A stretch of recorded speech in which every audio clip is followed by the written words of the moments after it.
Welcome to Sunday Mornings with Twitchy Women. About Jay Alberts. Jay Alberts has done some amazing things for those of us in the Parkinson's community. And I found out about his work, it has to be 10 years ago at least. Probably right after when you discovered the whole thing with the tandem bike. And I'm going to let him tell his story. But before he tells his story, I'm going to have Carol Klupny come on and say a few words. Carol has done the RAGBRAI race in Iowa, which is the race across Iowa. What does it stand for? Yes. Hey, Carol. Hi, Jay. Register's annual Great Bicycle Ride across Iowa. Oh. And I found out about this in about 2013 or 2014 when my friend Nan Little said, "You must go ride in this ride." And I'm going, okay. And I was very naive, very, very naive. I had no idea what it was going to be like.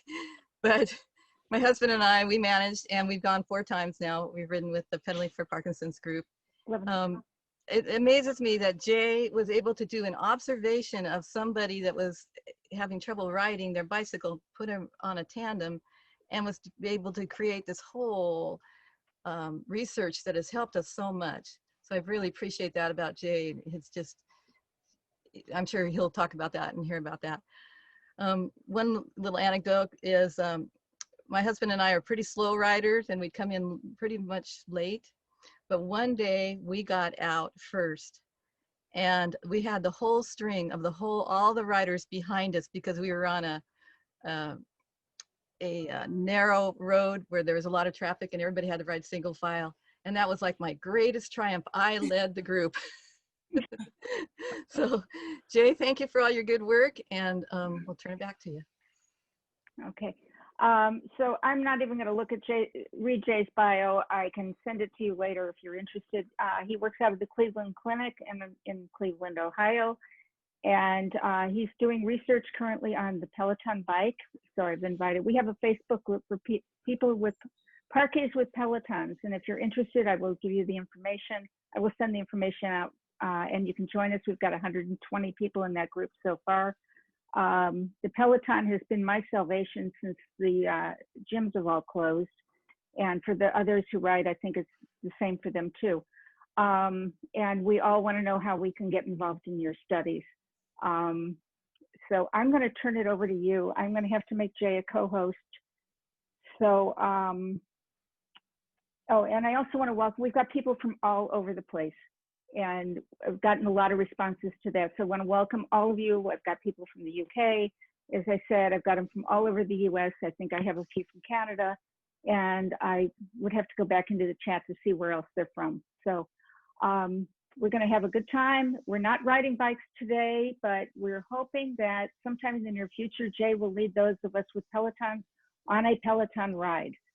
So looking forward to that. So Jay, go ahead. I'm going to share I'm going to make you a, let's see. I have to get you. Let's see. Or maybe I can even try to share my screen. Okay. Who can start with? Okay. There you go. Can you see my screen? Okay. All right, fantastic.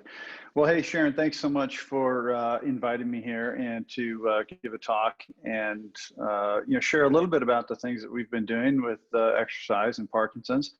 And Carol, thank you as well for going with us on RAGBRAI. And as you know, it's definitely not a race; it's a ride, and it's really, to me, embodies a great community. And of course, I'm originally from Iowa, so I think it's a little bit of Americana as well. And really, so I'm just here, would love to talk about what we're doing and tell you a little bit about our story and how things started, where we're going, and how we can all sort of go together in the same direction and fight this disease. So again, I don't want to, PowerPoint you to death. So I'm going to try to be quick through some of this, and really, hopefully, we can have a conversation.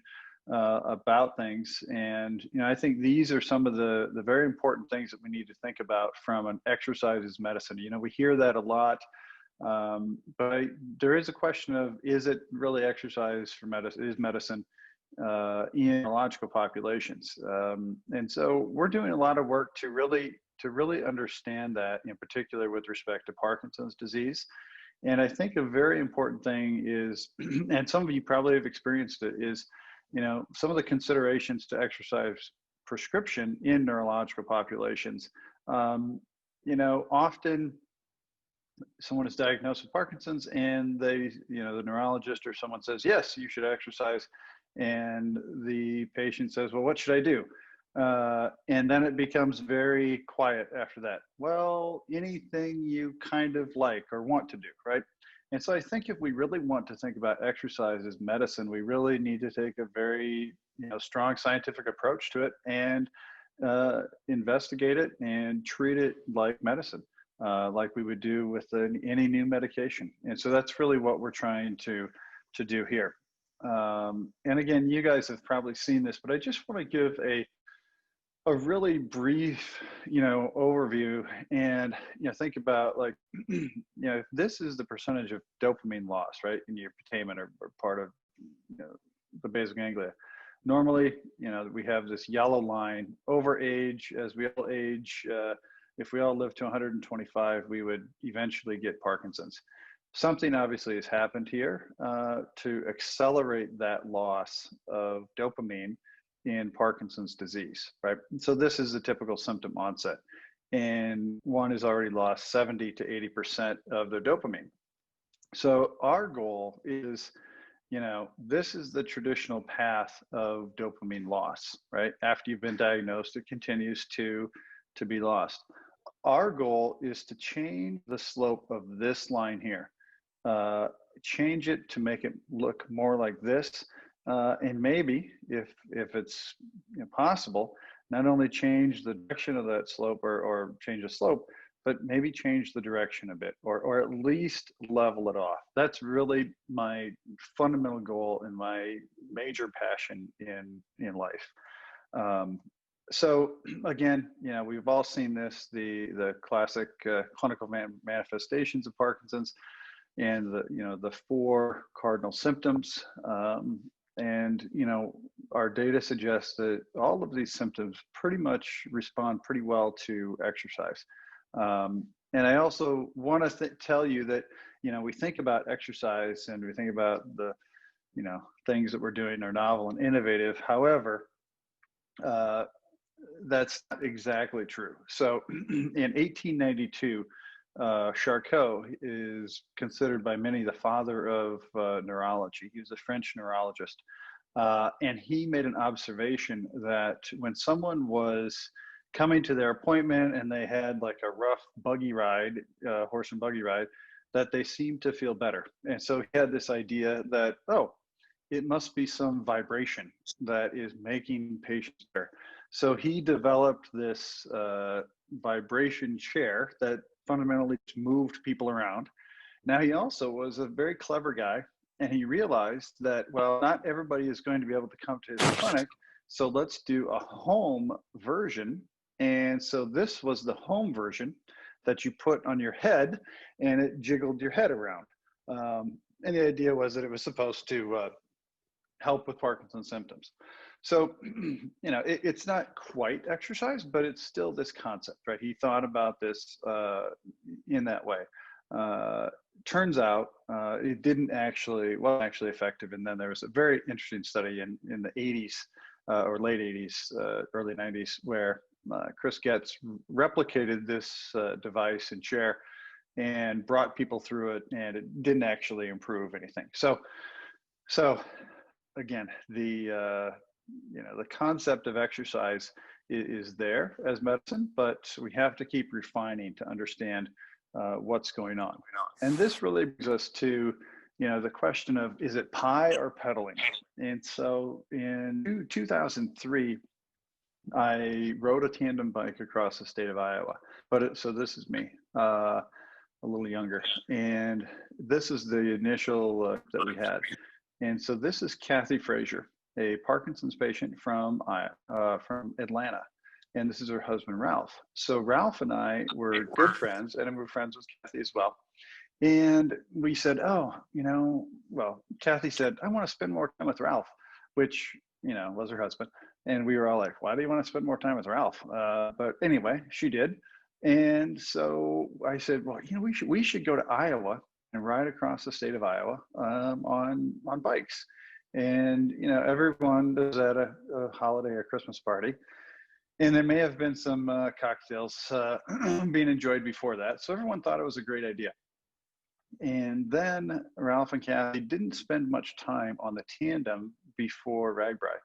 And then what happened during the first day of RAGBRAI, there was a little bit of a disagreement between the captain, Ralph, and the stoker, Kathy. So Carol can relate to this, and maybe others have as well. Riding a tandem bike is sort of like, for those of you who haven't done it, it's sort of like taking a trip, maybe in the 1980s, across the country with your spouse, and you didn't have Google Maps or anything like that, but you had maybe had a map, and it was this constant discussion and navigation of the route, and sometimes that can be problematic. So as a sidebar, I tend to tell people who come through my lab that who are thinking of getting married, I say, you're welcome to borrow my tandem, because what this will do if you guys ride the tandem together, it will accelerate you to the final destination of your relationship. So if you're going to work, you guys can go on a 20-mile tandem ride together and it'd be great. And if not, I'm saving you a lot of time and pain and suffering.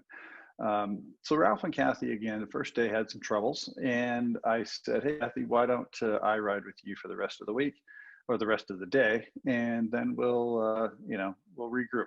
Kathy and I had a great time together, probably because we were not married to each other, and it was great. So we ended up riding the rest of the week, and an interesting thing happened in the sense that Kathy wrote out a birthday card. Now, again, you have to remember, I'm from Iowa. Ralph is from actually Ohio originally. My brother also is from Iowa. And this guy here, Gary, he's from Atlanta. So again, this is 2003, and this is sort of, before guys wrote birthday cards and other cards to other guys. And so there's a birthday card sitting at the camp one night. It said, happy birthday, Gary. And I was like, who wrote that? Because the handwriting was beautiful. And I know that I knew I didn't do it. My brother certainly didn't do it.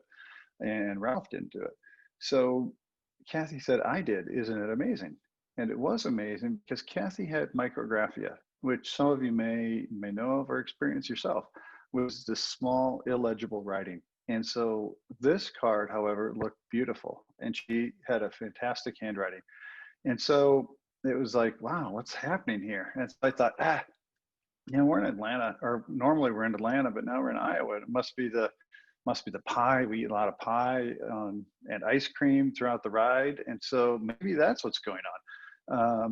As you can see here, there's this, and I know there's some people from Iowa, and Carol can attest as well. Beekman's ice cream, this homemade ice cream, it's the best ice cream ever.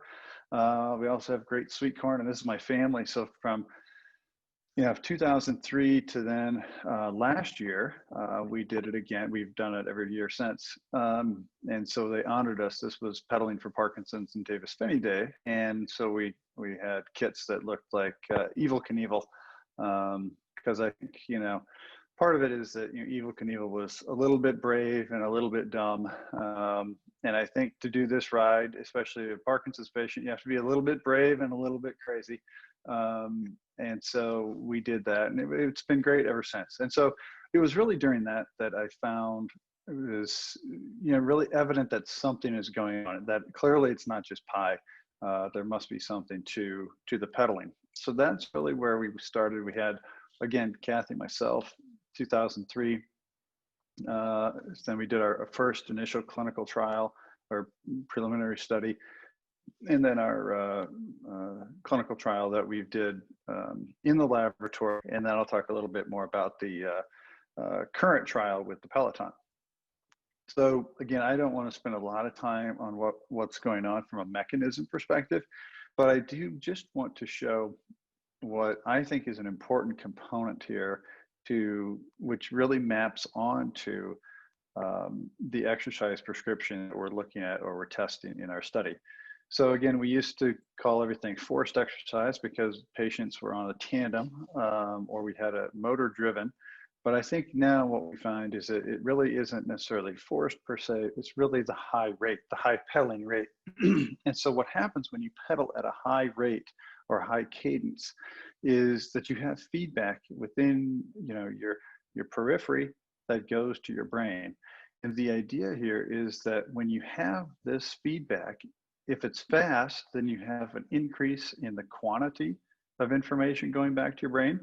And if it's fast, it's typically then a very regular type of movement. So you're increasing the quantity and you're also increasing the quality of information going back to the brain.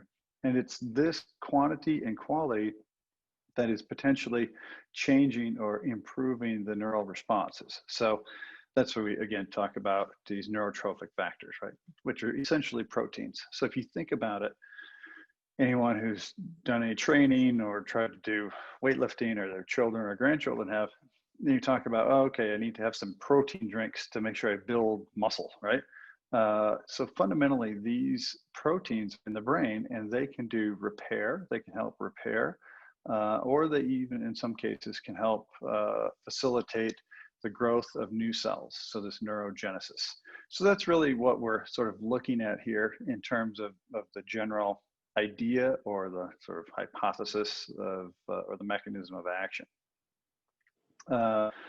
So this again was an individual who was in our first clinical trial looking at forced versus voluntary, and she was in the forced exercise group. So everyone probably on this phone or on this call or Zoom knows what these things are. When I talk to undergraduates, I have to explain to them that these are canceled checks. And people actually used to get them back and balance their account by hand. So this is a woman who in 1996, she was fine. Technically, she was diagnosed in 98 or so. And you can see this progressive decline in her signature. And it's getting smaller and more illegible. Then she enrolled in our study. And a couple of things I want to point out. One, it's very illegible here. And I don't know, it's maybe hard to see, but she had to start typing her checks. And again, you got to think about this. This was 2006. She was an older adult and wasn't going and using Venmo or other types of electronic things that, you know, methods of payment that weren't even invented yet. So this was a real impactful effect in terms of her daily activities. She just couldn't, you know, had to plan very much to go out to the store and things like that. So here is where she then entered our study, an 8-week study, and she actually showed a pretty nice improvement in the size of her handwriting. Now, it's certainly not back to 96, but, you know, it's probably somewhere in between 99 and 2003. So again, are we reversing it? I don't know if we're reversing it per se, but we're certainly slowing, and we've given her some level of function back, which I think is super important. And to me, this is very empowering, because if you look at this process here, right? And this is what makes me so frustrated with Parkinson's disease, is Parkinson's disease is trying to rob you of control. You know, one of the major things that really stood with me as an undergraduate at Iowa State University, and I was a pretty unfocused undergrad. So we were in a class, in a psychology or biopsychology class, and we were studying basal ganglia. And a Parkinson's patient came in to talk about, you know, what Parkinson's was, et cetera. And he made a statement that I'll never forget, that really changed my life. And he said, I know what I want to do with my hands, but I can't make them do it. And so to me, that was a situation where the disease is trying to rob him of control. And I think we see this here, that it's starting to rob Elaine of control. And so we're trying to give that level of control or some level of control back, or slow this theft of control. And then again, this was 4 weeks later after she had stopped doing exercise. And, you know, it was still better than when she was enrolled. But it's not the panacea. 8 weeks of exercise is not going to cure anything, and it's not over. And this is why I think it's very important to think about exercise as medicine. You know, sure, we have people out there on the call or on the video chat today that take medication, and some probably may have deep brain stimulation. And I would, you know, we used to get criticized, or I used to get criticized a lot about exercise and saying, oh, okay, so now someone has to do exercise every day or 3 times a week. And my answer was yes. And the answer is yes, because we would never think about taking medication 2 or 3 days a week. We would never think about using deep brain stimulation 2 or 3 days a week, right? That's something that, again, is, you know, taken every day or on 24 hours a day. And the other thing about it is, in general, how well medication works or how well deep brain stimulation works is dependent upon someone else. You know, if you have a really good movement disorders neurologist and they're familiar with Parkinson's, can understand the impact of different medication, that's highly dependent, that's highly predictive of how well the patient's going to respond. Similar with deep brain stimulation. You need to have a very skilled surgeon to get the electrode in the right spot. And then you need to have a very skilled programming nurse to program the stimulation parameters effectively to get the most benefit. So those are things that are dependent upon other people.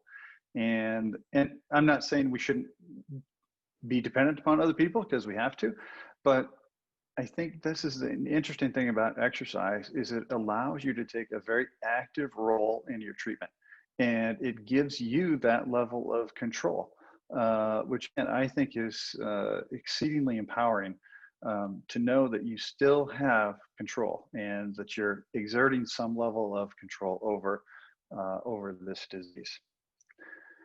So again, I have to, you know, show this only because it just really illustrates that exercise is medicine, and it's actually changing brain function. So here we have 3 scans, and these are average scans of 10 patients when they're off medication, and then when they're on medication. And this was following exercise, but they were also off medication. And what you see, you know, very clearly is that, well, first of all, medication increases activity here, which makes sense. So medication is working, great. And then exercise is having the same type of effect. So not only is it, you know, good from an aerobic perspective, but it's also changing brain function, or at least using the same pathways that medication is as well. And again, we showed that this goes back to the importance of cadence, or how fast you're spinning. Showed that there was a nice correlation between those patients who had a faster cadence in those patients, and then the level of connectivity between these changes in the basal ganglia as well as the cortical areas. So again, I think this provides evidence for what we're suggesting of trying to focus on cadence as opposed to resistance per se. The other thing is, I only show this only to let you know that, you know, there's variability, right? But Parkinson's patients in general can perform voluntary exercise at a pretty high intensity. Again, have to be safe, but it can be done. And I think we have a lot of data to show this. And again, to me, you know, part of the reason, I'll digress a little bit, part of the reason we went back to Iowa in 2003, we weren't going there to, you know, try and, you know, show people that exercise was good, right? What we were going there is to really raise awareness that Parkinson's is not a death sentence. So right before, probably in 2001, I had a very good friend who, you know, again, I used to work on his farm as a kid and everything, and reshingled his house. He was diagnosed with Parkinson's, and he was diagnosed by a maybe not so clever neurologist, or a person who didn't have the greatest bedside manner. And he basically was outlined, okay, these are the 4 phases, this is what's going to happen, and in X number of years, you're going to be in a wheelchair. And, you know, Ivan took that, and all he heard was X number of years, you're going to be in a wheelchair.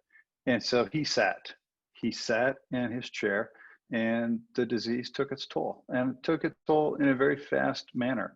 Um, and despite the fact of talking and, oh, you got to be active, it just didn't resonate. That is all he heard. And so, our real goal when we went back to Iowa in 2003 was to raise awareness that, in these small towns that, hey, Parkinson's is not a death sentence.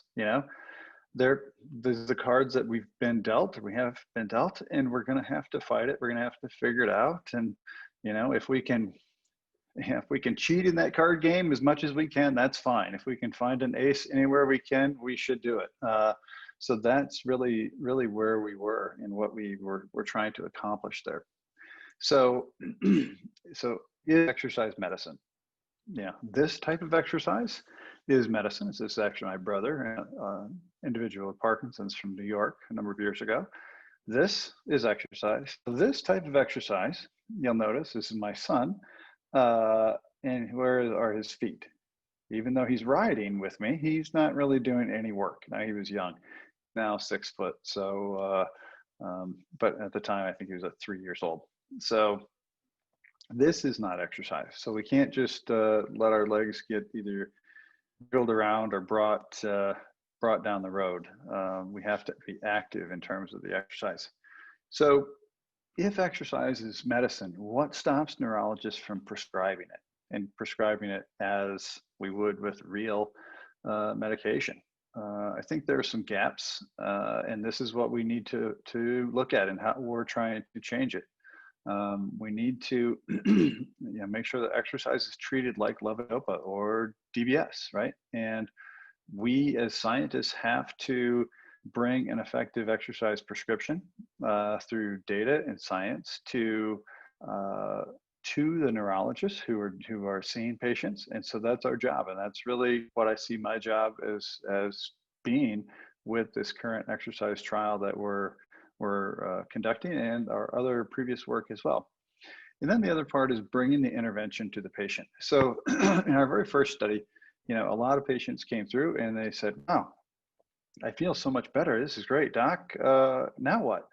And it was sort of my first clinical trial where there were positive results. And so I was sort of at a loss because I really didn't have anything for them. And so that's where I think it's very important. We have to start bringing the intervention to the patient and, trying to get these data out there rapidly to patients. And so that really is what really became the focus of Pedaling for Parkinson's.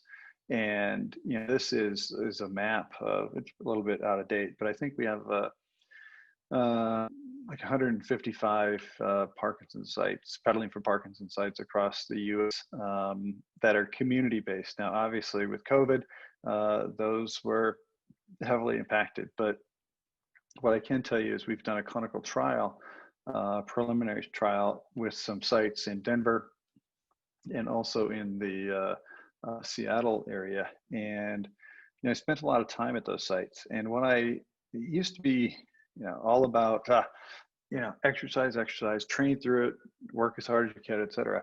And I don't necessarily think that's wrong, but what I saw was there was another element there. And that element was the community aspect. And that community aspect, I don't think can be overstated.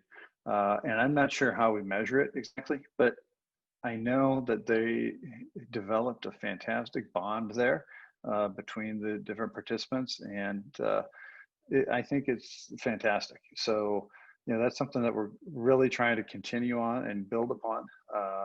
And then with that, I think that's where, we were looking to think about what was the next clinical trial we should do.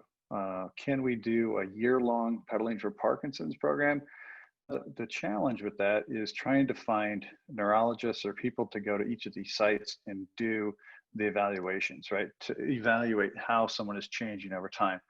So I actually had back surgery a couple of years ago, and I never really was ever on any social media platforms for cycling or exercise until that, and because I couldn't ride outside. So I joined Zwift, and some of you may be familiar with it, where you do these virtual rides. And what I found was that was a fantastic place for me to be a member of a virtual community. And I realized Zwift is the place for Parkinson's per se, because you have to have your own trainer and the software and a bike and everything else, and that was too much logistics there. So that's when I reached out and I really saw the Peloton platform and got involved and started really investigating that. And that's really where we are now in terms of this clinical trial. So again, we know that part of that exercise is good, especially in the short term. And now what we're looking at is, how does exercise, again, very focused on increasing your cadence, then your heart rate, how does that improve or potentially slow, or again, back to that very first graph I showed, how does it change the slope of that red line? Can we flatten that slope, or can we maybe even have it go up a little or improve a little bit? So that's really what we're looking at now. And so we have, again, a year-long study, and we're still recruiting for this study. And if you want more information about this study, you definitely should reach out to my study coordinator, Liz Jansen. Her phone number, her direct line, and her email are here. Just briefly, a little bit about it. So it is a clinical trial. So, there is a possibility that you will be randomized to the control group. And, that's just what a clinical trial is. But that doesn't mean you can't exercise. You can still do your regular type of exercise. We would ask that you don't purchase a Peloton during that time. But if you're still doing other things, that's fine. We'll give you an activity monitor. And so we'll be able to monitor everyone's activity to see how do things change over time, whether they're doing a Peloton or not. And so I really think this is going to be an informative study, not only about exercise, which I'm really excited about, but I'm very excited about the control subject data as well. Because if you think about it, we're actually measuring, Parkinson's cognitive function and motor function in a very precise manner. And we're going to have that data over the course of a year to see what is actually happening with Parkinson's. So, excuse me, we're excited about that because once we have those data, we could potentially develop some sort of clinical decision support tools for those patients or for those providers who are in rural or underserved areas, right? So I'm in Ohio, I'm in Northeast Ohio. This is not reality. We have the Cleveland Clinic, we have UH, we have great places. And I know some of you may be in great places where you have fantastic medical facilities. Others are in smaller towns where, again, it's not that the physicians are not good.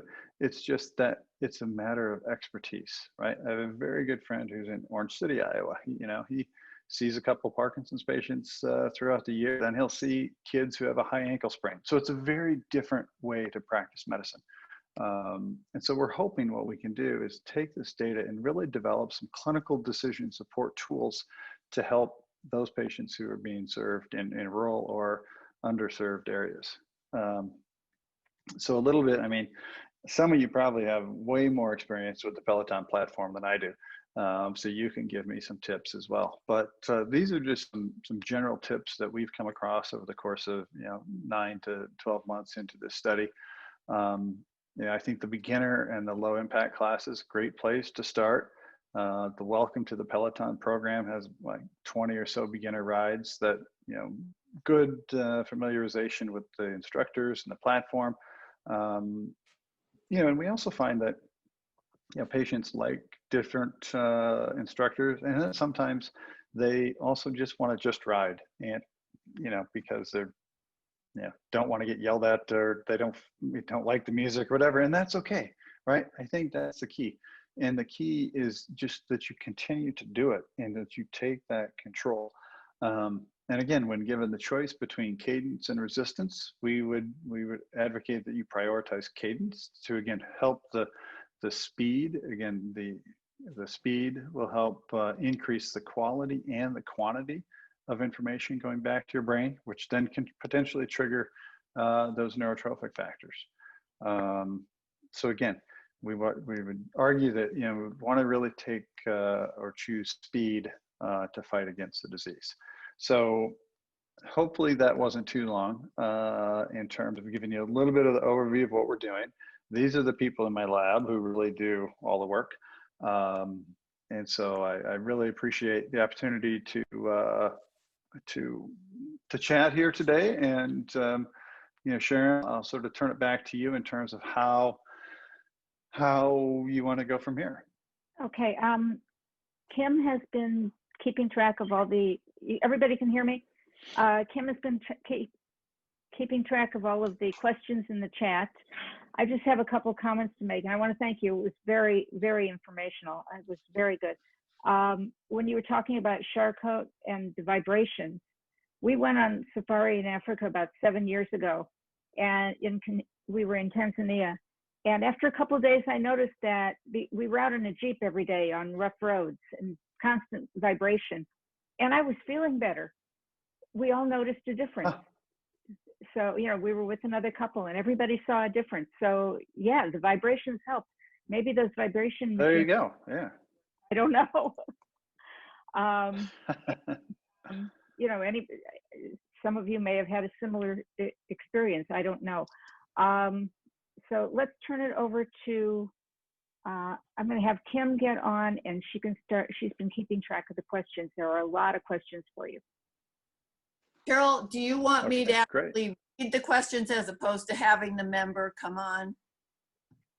I think that would be better because I do too. just for Okay. Okay, let me get back in there then. Just to be, a lot of them are basically, Jay, I want to let you know everybody's very thankful that you're here and you're giving them a lot of information. So a lot of that is coming through on the chat. So I won't go back through all that. Let's see where the first one was. I'm sorry. Okay. This question is from Joan, and is it the heart rate that's crucial? I do other tough workouts that do not raise my heartbeat as much. Boxing, Pilates, are those worth my time if they cut into my cycle time? Yeah, no, that's a great question. So I think the key is to, we don't have a great prescription at the moment in terms of what the exact intervention should be. We're trying to build that intervention right now. But so let me first say that I think if you can get your heart rate should be at a place where if you're exercising with a partner or a friend or something, you shouldn't be able to have a conversation, right? So you should be able to, if they're asking you, oh, how was your weekend? The only thing you should be able to say is, fine, let's, keep talking or keep going. So I think the key there is to try to think about trying to get your heart rate up via repetitive actions that are relatively fast. Now, with that said, boxing. So there are different things that you can do from a boxing perspective or training. And I'm a fan of the boxing, especially if you can get your heart rate up. And in particular, for those of you who are in that area, the speed bag. I think the speed bag is a fantastic exercise because if you've probably seen the movie from Rocky, right? And you just think, oh, I'll just go like this and no problem. So I have a speed bag in my basement, and it is probably one of the most humbling things of all, right? You're hitting it and you're flopping all over. So I think the value there is it is a reciprocal movement and it requires some coordination and speed. So in some ways it's a little bit like forced exercise if you can eventually get it the right way. So I would see, try to think about it this way. Maybe you cycle 3 times a week, and then maybe you do your boxing type things twice a week as well. Okay, I have another. This is an interesting question. It's from Mary, and I hadn't thought about this. It's I have a small bike peddler. The brand is Confidence. It is electric, adjustable, and assists with pedaling. Is this adequate for exercising for PD? So great question. So I think the first thing we have to remember is that you have to be active, right? You can't, just like I showed that picture of my son, you can't have your feet or your legs being jiggled around by a machine. You still have to be actively pedaling. And so even in our early studies with forced exercise that had the motor on the bike, those patients were still active. The motor was only providing a helping hand to reach that amount of or that level of cadence, but their heart rate was still up into that 60 to 80% of the target heart rate. So what I would encourage is, making sure that you're still actively participating in that pedaling motion so that your heart rate is still getting up there. We have another question from Shelley, I believe. I didn't learn to bicycle in my youth. Recently, like 6 years ago, I started. However, I'm afraid to fall, which I know personally, Jay, that's a big thing with those of us with Parkinson's. So it says, so I only ride a stationary bike, which is not a Peloton. How do I maximize the value of this? You are not at a disadvantage. I think that was from Mary. So you are definitely not at a disadvantage. So I think it's, first of all, very, very important that you think about, and it's a good idea that you're not on the road, right? I'm not advocating that people hop on a bike and go out on the road, especially if they have balance problems or any issues with, clipping in or out or whatever.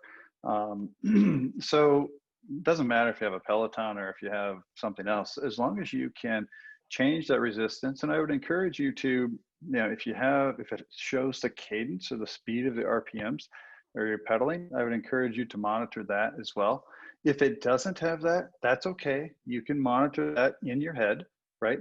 You can count for 30 seconds how many times you go around and just double it, right? And that's your cadence. So, try to target something in the 75 to 80 range. I don't think it has to be a Peloton or an Echelon or all of the bikes that are flooding the market. Again, I think you can do something if there's a way to somehow integrate and have a partner when you exercise, whether it's a spouse or a friend come over. I think that's great because there's accountability there. So I think that's an important component. I also have a question on here about the TheraCycle, which I'm not really familiar with that bike, but Sure. This person is saying your heart rate goes to only 50 to 60% at max. So I don't know if that's so the TheraCycle is so I know a bit about the TheraCycle. The TheraCycle is out of, I think they're out of Boston or so. And fundamentally, they have put a motor on a bike, a stationary recumbent bike, and that drives the pedals, at a certain predefined rate that you select. Unless things have changed, they haven't really been able to really get the patient involved or to have sort of a smart algorithm that turns the motor on and off like we have in our studies. And so it's really not quite forced exercise. And I think the person asking the question, I'm sorry, I forgot who it was, makes a great point. And the challenge in that case then is your heart rate isn't getting up there because you're not actively producing enough force or enough activity to change to potentially have these neurotrophic change in the brain. Okay, let's see. Someone on here is asking, is biking better than running? I think that's probably something. Well, yeah, I think, it's a little subjective. Now, I would say what we want to do, again, with all of this exercise, right, is we want to keep people safe. And we want to reduce orthopedic injuries or any other types of injuries that could get you off the bike or get you off the road from running. So if you can run and you don't have any orthopedic issues or knee issues or ankle or whatever, that's fine. Again, just make sure it's safe, because the worst thing that can happen, whether you're on a bike or whatever, is that you somehow are sidelined because of injury. Because then, again, you're giving the disease a little bit of an opening there. Okay. Cheryl is asking you, is it better to exercise intensely, which I believe you've already pointed out, but she's asking about yoga. And I feel that perhaps yoga is the stretching, and that obviously is important also, but it can't replace the intensity of cardio. Yeah, exactly. And it's not like we have to spend all day, every day exercising, right? And I think there's ways that we have to pepper these things in and plan them in, just like we would plan a medication regime. right? So maybe it is 3 days a week or 4 days a week of high intensity exercise on the bike or whatever. And then yoga or some other strengthening or something, even like the boxing class. I think that's fantastic because you have to be multidisciplinary here in terms of thinking about how you want to attack this disease. And again, I would really emphasize the importance of core strength. Strengthening your core is critical. Well, even if you're just riding the bike, having a strong core is important.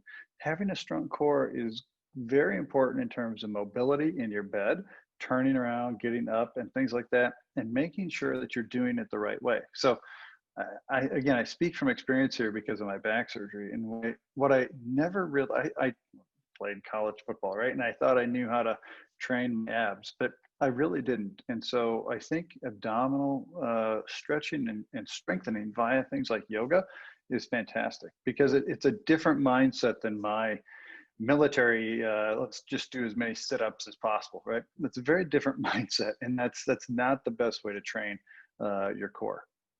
Okay. Carol, do you want to come in and do your Facebook questions while I sort out a few other things on here? I have a few comments from Facebook.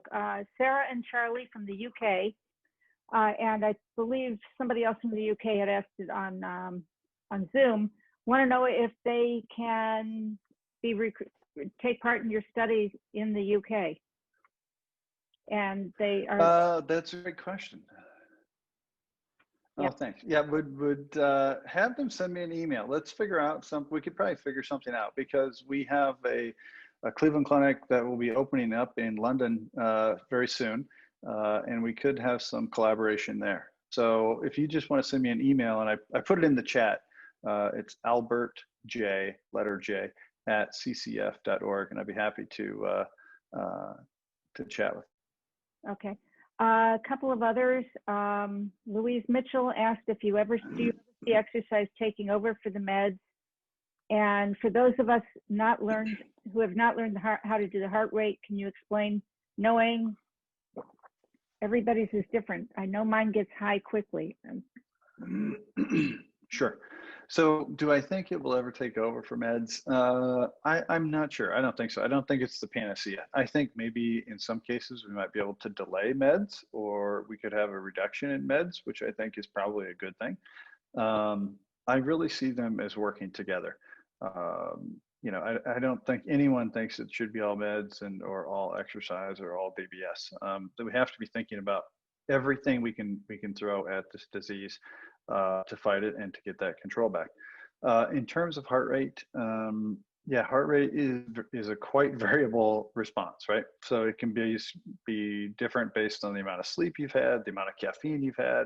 Are you on beta blockers or things like that? So probably the best thing to do would be, again, if you have a specific heart rate question, you're more than welcome to send me an email and we can sort of walk through it and better understand what your situation is to maybe come up with a prescriptive target heart rate for you. Somebody had asked about heart rate monitors, if there's one that you would recommend. Yeah. So again, as an employee of the Cleveland Clinic, I can't really recommend anything because we're a nonprofit. But that's okay. But that's okay. So there are a lot of good ones out there. I think the key is, really understanding what your level of hand function is, right? Because some of them have a very easy snap. Some of them have you have to make multiple movements and pull them together. So I would focus on one that has an easy snap and one that you can, again, there's different ways to put it on, right? You can wrap it around your chest and then snap it in front, or some patients, what we've found is they will snap it to about the same to the chest size that they need, and they'll sort of step into it like a pair of pants, right? And then shimmy it up like that. So I think, again, those are things that you have to think about with respect to the heart rate monitor. Okay. Isabella Ruprix said there's a free app called Moto Sumo that will read the cadence from the vibrations of your bike. Oh, wonderful. I've not heard of that. I will check that out as well. I have a question before Kim goes to the others. Okay, so for those of us who've been riding a Peloton bike for a while, we should be going for cadence more than resistance? Is that what you're saying? In general, yes. Yeah, for sure. I would focus on getting that cadence up as opposed to, increasing the resistance. Once you're at that 75 to 85 RPMs, then yeah, push the resistance up. But I would focus a bit more on the cadence as opposed to the resistance. Yeah, because I mean, and I know sometimes it's difficult. They're always telling you, increase the resistance, which is fine, which is good. But, that's why at some point I would love to get into the Peloton studio and, do a live ride for Parkinson's in particular. So, so what your group should do is you should flood the Peloton company and say, hey, you should have me lead a ride. That would be great because my daughter has a Peloton, and whenever I tell her about this, she says, oh, Mom, you have to have your resistance at 40 or 30 or whatever it is. Otherwise it's not safe. It's like, wait, I've been told cadence is more important than resistance. No, Mom, safety, so, yeah. Well, I think the key is, again, obviously safety is critical. I'm not sure how resistance impacts safety. I think it feels like your legs would pedal so fast if you had no resistance. Jay, they sure. Yeah. Well, sessions, so we could record you if you could do a couple different variations, and then we could get it out to everybody. Yeah, for sure. That would be great. So let's talk about what that looks like from a logistics perspective, and that'd be fun. Okay, thank you. All right, go ahead, Kim. Anybody else?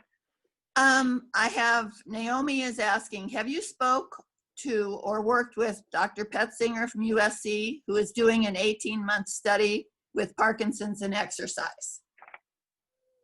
Yes, absolutely. I know them very well, and we're actually involved in that same study. So that is a study that is actually it's run out of Northwestern. It's just starting. It's called the Sparks 3.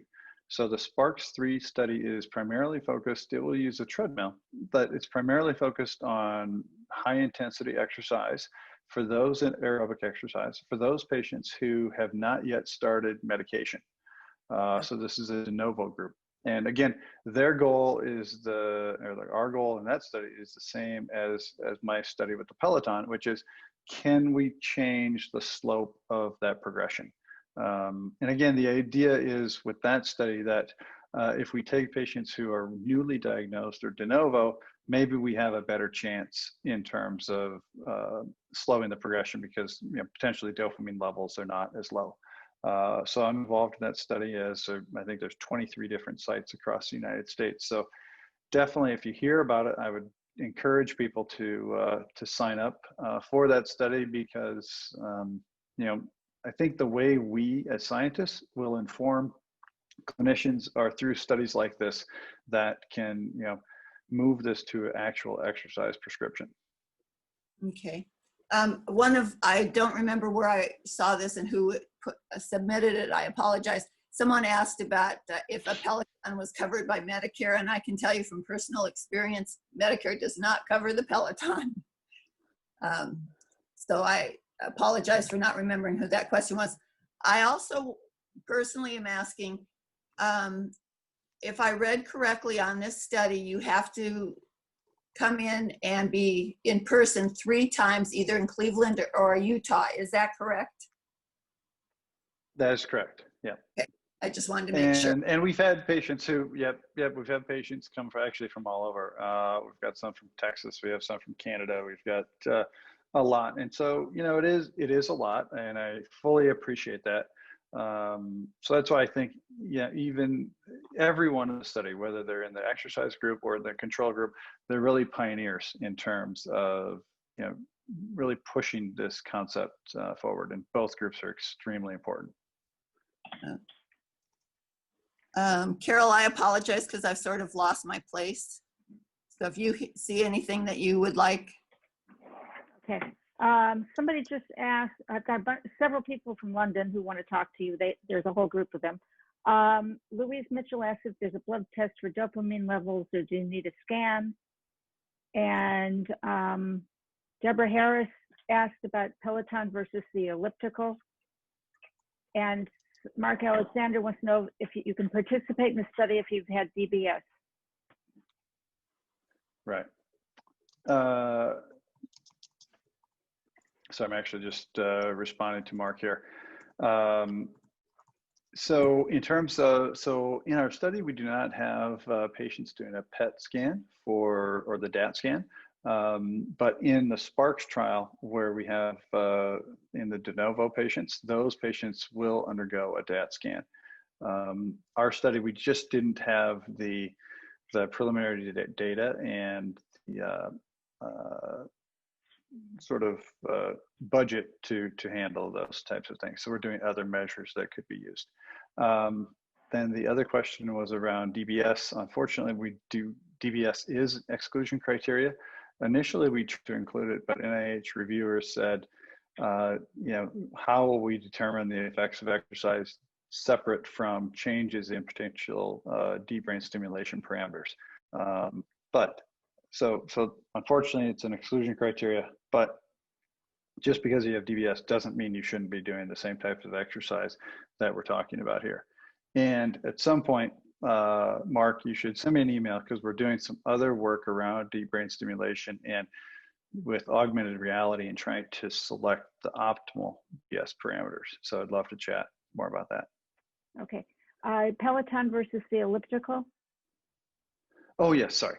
I think, again, in that case, whatever is good for you, whatever works for you. If you have an elliptical and you can use it, then you should do it, right? You should use it. And again, you can think about your cadence or your rate of movement there. So whatever one sort of cycle is in the elliptical, again, if you can get up to 70 or so of those cycles in that elliptical, because I think it's a little more complex than cycling, then I think that's fantastic. Okay. So I really want people to, yeah, oh, go ahead. Shelley's asking for a definition of cadence. And since we've used that word so much, could you give her your definition of cadence? Sure. So cadence is the rate at which you pedal, and that is measured by RPMs or revolutions per minute. So if you have a car, it shows you the revolutions per minute that are going on in the motor, right? And so the same thing is, it's one cycle. So if I'm at, these are my feet, sorry. So if this is sort of top dead center and I'm going around and I'm back to, again, the top, that would be one revolution. And so you count the number of those revolutions or the cadence over 1 minute. And the idea is to get 75 or more of those revolutions in 1 minute. So I earlier said, count for 30 seconds, the number of revolutions, and just double it, only because I didn't want you to have to count for 60 seconds. So. Okay. All right, we have like 2 more questions and then we're going to conclude because we're at 11 o'clock. Carol, if you have something, go ahead and do yours. Yeah, there's something, swimming. Somebody asked about swimming. Another person asked if you could collaborate with German studies, such as Dr. Hoffman and Bad Segeberg. And there's a whole bunch of sure. having a big conversation about getting together with you. Fantastic. I will tell you, I'm planning to be in London next summer. Hoping, assuming all this COVID is taken care of. But I will almost certainly be in London next summer and would love to connect with everyone. Let's see, swimming. I think swimming is fantastic. It's a non-impact similar to cycling, which is great. Again, there's a safety issue there. Just make sure that you're safe and in a place where you have access. So I think that's great. I see something about a water rower. Again, I have talked to a lot of people in foreign countries who seem to do a lot more rowing than we do here in the States. And I think that's fantastic. Again, it's all about the number of cycles. And I would have to go back and look at what's the equivalent number of rowing cycles or revolutions per minute in rowing versus cycling. But I'd be happy to Terry, feel free to follow up with me as well. Okay. Well, Jay, I want to thank you. I'm going to go back to my PowerPoint here if I can. And this has been terrific. I have one comment. When people were asking about yoga, I find that it's a good counter to the cycling, because cycling you're closed, and with yoga you kind of open up all those muscles. So it's a good balance. I try to alternate them. Let's see if I can get to my next slide. Oh shoot, now it's not working. Okay. So forget the screen share. Sorry about that. Okay, so I really want to thank you. It's been wonderful. I know that there will be a lot more questions. I will get the recording out along with all Jay's contact information and anything else, Jay, that you want me to send everybody. I will get that out by tomorrow. And the video will be posted on Facebook and on my webpage. So I know that a lot of you wanted to go back, and you had questions, things you wanted to go back to.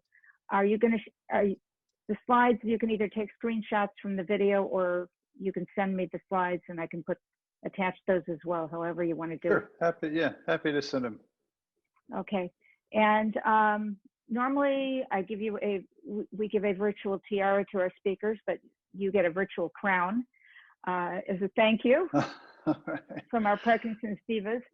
And we have a couple of upcoming events, and in 2 weeks we are going to have Linda K. Olson, who was a speaker at opening night of at the World Parkinson's Congress last year. She is a triple amputee who is amazing, and actually showed us how she did push-ups. She was diagnosed with Parkinson's several years ago, and she's going to be talking about her experience. And then 2 weeks later, we're going to have a panel discussion led by our women about hormones wreaking havoc on your medications. So these are for women only, guys, sorry, but it's just how it is. And Sadie McCoy was going to talk about the Parkinson's Foundation's Aware and Care Kits. Sadie, I'm going to have to put it off till next time. I'm sorry. I will keep Zoom open for half an hour if anybody wants to talk. Otherwise, I will see the ladies in 2 weeks. This has been terrific, Jay. Thank you, thank you, thank you. And let me know if you're ever coming to Los Angeles. We'll get a group together. Oh, fantastic. Yeah, actually I do. So I have a clinical trial or a clinical program that I run down in Hoag Hospital in Newport Beach. Sorry. Yeah, so that would be fantastic for sure. Okay, wonderful. We'll get it together. We do that. As you said, there's something about being together with people, and that's what this Sunday morning's program started out as. And we've made some wonderful bonds with other people who are coming on every week. And like I said, I've got my women from the UK who come on every session. One of whom said to me, she even took us on holiday with her. So beautiful. But we need that interaction with each other, and especially now when we can't get out and be at the gym together. So I think that's really important. And that's what's nice about Peloton is we know when we have a Facebook group. If you have a bike and you want to join the group, it's Parkies with Pelotons. I'll put all the information on. And it's great because people let us know if they're going on a live ride so we can join them, and then we can get a shout out from the instructor, which is always fun. So that's great. Yeah, and I will tell you also, Sharon, we are starting to have some group rides with our clinical trial as well. So once we do that again, I will let you know. We typically just tag a ride, and then we'll have everybody go join that ride. So it's sort of just us. I'll let you guys know as well. Group, so let the Facebook group know whatever you're doing. For sure, absolutely. Okay. All right. Thank you, thank you, thank you. And all right, thank you guys, and keep paddling and stay active. Thank you. And please join us at our upcoming events. We hope to see you again soon.